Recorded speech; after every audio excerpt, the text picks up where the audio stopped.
Hello, today in less than 5 minutes, K&G International Advisors will bring you up to speed on the international financial markets. This week's report is entitled, Active versus Passive, the question that refuses to go away. The investment industry's most persistent debate continues to generate more heat than light. The argument is deceptively simple: most active fund managers fail to beat the index over time, so why pay higher fees when an S&P 500 tracker delivers the market return at a fraction of the cost? For many commentators, the case is closed. Buy the index, ignore the noise, done. If only sound investment were that straightforward.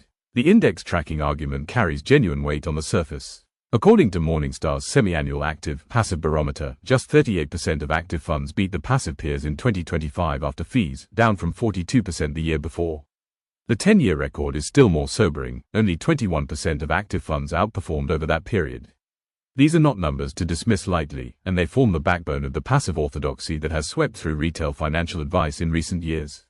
But beneath the headline numbers lies a more complicated truth. When someone buys an S&P 500 tracker today, they are not quietly acquiring a diversified slice of the American economy. They are making a concentrated bet on a very small number of technology companies, whether they know it or not.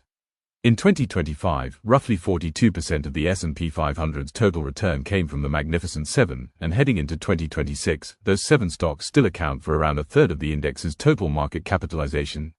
The 10 largest companies now represent approximately 39% of the index, well above the 27% peak reached during the technology bubble of 1999 to 2000. That kind of concentration can mask what is happening beneath the surface and amplify drawdowns if market leadership narrows further or sentiment shifts. In 2022, when the S&P 500 dropped 20.4%, the Magnificent Seven fell about twice as hard, losing 41.3%.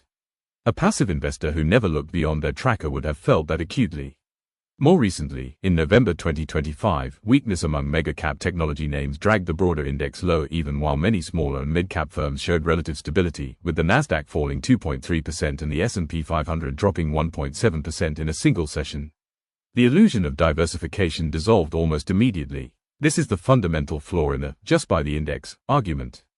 It confuses the simplicity of execution with the soundness of the underlying decision. Passive investors look rather clever through the middle years of a bull run. The question worth asking is what happens when the tide turns.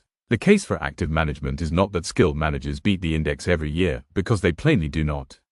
It is that genuine expertise provides something a tracker cannot: judgment. A portfolio manager with 30 years of experience has navigated October 1987, the dot-com collapse, the aftermath of September 2001, the global financial crisis, the European sovereign debt crisis, the extraordinary volatility of the pandemic years, and now an AI-driven market cycle unlike anything seen before. Each episode arrived with its own character and its own demands on decision-making. No two cycles are identical, but patterns emerge for those trained to recognize them. That is worth something. An experienced manager reads a balance sheet with a depth that a passive instrument cannot replicate by design. They do not panic at a 10% drawdown because they have seen far worse and understand the difference between a temporary dislocation and a structural shift.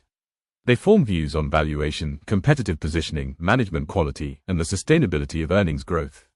This is not a commodity skill. It takes roughly 15 years of education and professional formation to reach the level of a qualified portfolio manager, and another decade of lived market experience to develop the judgment that genuinely adds value under pressure.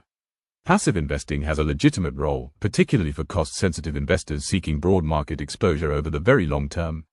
But it is not a complete solution, and it carries real risk at a moment when index concentration has reached levels not seen since the peak of the last great technology bubble.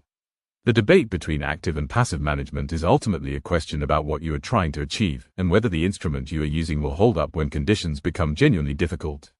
A tracker will give you the market. A skilled portfolio manager will aim to give you something better than that, and will be there to make considered decisions when the market gives you something considerably worse.